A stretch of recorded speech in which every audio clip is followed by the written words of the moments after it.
Assalamualaikum warahmatullahi wabarakatuh. Perkenalkan, nama saya Tessa Resa, kelas PAIB semester 4 dengan NPM 24062119059.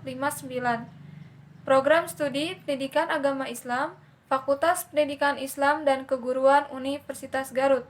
Video ini dibuat untuk memenuhi salah satu tugas mata kuliah materi Pendidikan Agama Islam SLTP yang diampu oleh dosen Dr. Nenden Munawaro MPDI, yaitu tentang memahami tradisi Islam Nusantara sebagai bukti ajaran Islam dapat mengakomodir nilai-nilai budaya masyarakat.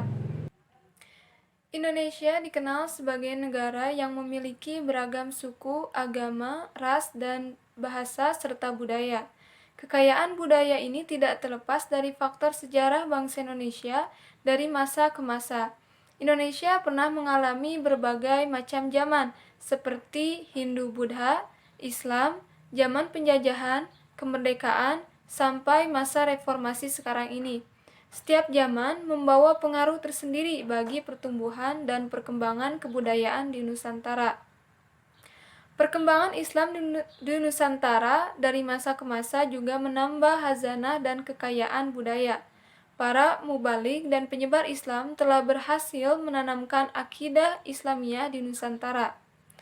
Hal ini sekaligus memunculkan dan menumbuhkan kebudayaan baru, baik itu budaya sebagai hasil pembauran dengan budaya sebelum Islam, maupun budaya yang lahir karena adanya nilai-nilai Islam. Tradisi Islam di Nusantara ini muncul sebagai akibat ajaran agama yang dipraktikkan dalam kehidupan sehari-hari. Ajaran Islam akan merasuk ke dalam sendi-sendi kehidupan masyarakat sampai menjadi tradisi dan tata cara hidup. Sebelum kedatangan Islam, masyarakat Nusantara telah memeluk agama Hindu-Buddha, sehingga produk Nusantara telah memiliki budaya, tata cara hidup, dan adat yang mengakar kuat. Tumbuhnya Islam menyebabkan adanya akulturasi budaya. Akulturasi merupakan proses pencampuran antara unsur kebudayaan yang satu dengan kebudayaan yang lain, sehingga terbentuk kebudayaan yang baru tanpa menghilangkan sama sekali ciri khas masing-masing kebudayaan lama. Kedatangan ajaran Islam di Nusantara juga mengalami proses akulturasi dengan kebudayaan Nusantara saat itu. Islam sesungguhnya membuka diri terhadap budaya-budaya dari luar Islam. Islam mempersilahkan siapapun untuk berpendapat, mengemukakan ide dan gagasan, ataupun menciptakan budaya-budaya tertentu, asalkan sesuai dengan prinsip-prinsip, yaitu tidak melanggar ketentuan hukum halal haram, 2. Mendatangkan maslahat atau kebaikan dan tidak menimbulkan mafsadat atau kerusakan, dan yang terakhir sesuai dengan prinsip al-wala, kecintaan yang hanya kepada Allah Subhanahu wa taala dan apa yang dicintai Allah Subhanahu wa taala, dan al-bara, berlepas diri dan membenci dari apa yang dibenci oleh Allah Subhanahu wa taala.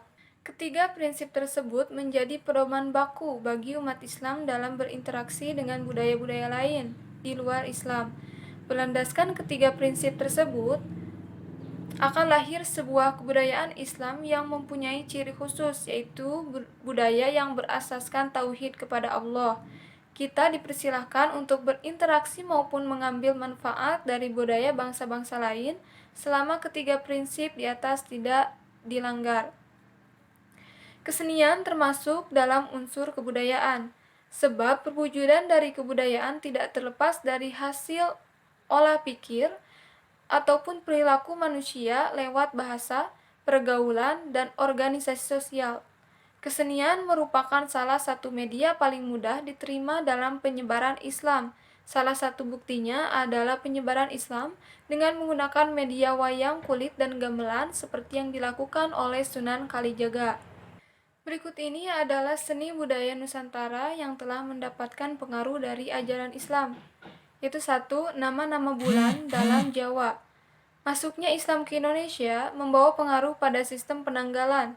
Islam menggunakan kalender Hijriyah yang berpatokan pada perputaran bulan.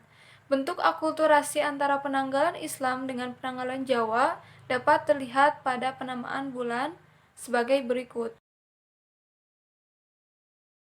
Yang kedua yaitu seni bangunan masjid. Wujud akulturasi terlihat dalam bangunan masjid kuno, yaitu dilihat dari bentuk bangunan, menara, dan letak masjid. Kebanyakan bangunan masjid di Indonesia, terutama di Jawa, berbentuk seperti pendopo yang berbentuk bujur sangkar. Selain itu, atap masjid berbentuk tumpang. Atap tersebut tersusun ke atas semakin kecil dan tingkat teratas disebut dengan limas. Jumlah tumpang biasanya gasal. Bentuk masjid seperti ini disebut dengan meru. Bentuk tumpang ini merupakan akulturasi dengan Hindu, di mana pura milik orang Hindu berbentuk tumpang. Bentuk atap ini sangat berbeda dengan masjid-masjid di Timur Tengah. Ketiga yaitu seni ukir dan kaligrafi.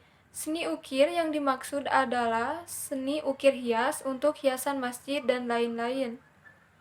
Dan kaligrafi adalah seni menulis indah dengan merangkai huruf-huruf Arab atau ayat suci Al-Quran, hadis, asma Allah, sholawat maupun kata-kata hikmah sesuai dengan bentuk yang diinginkan.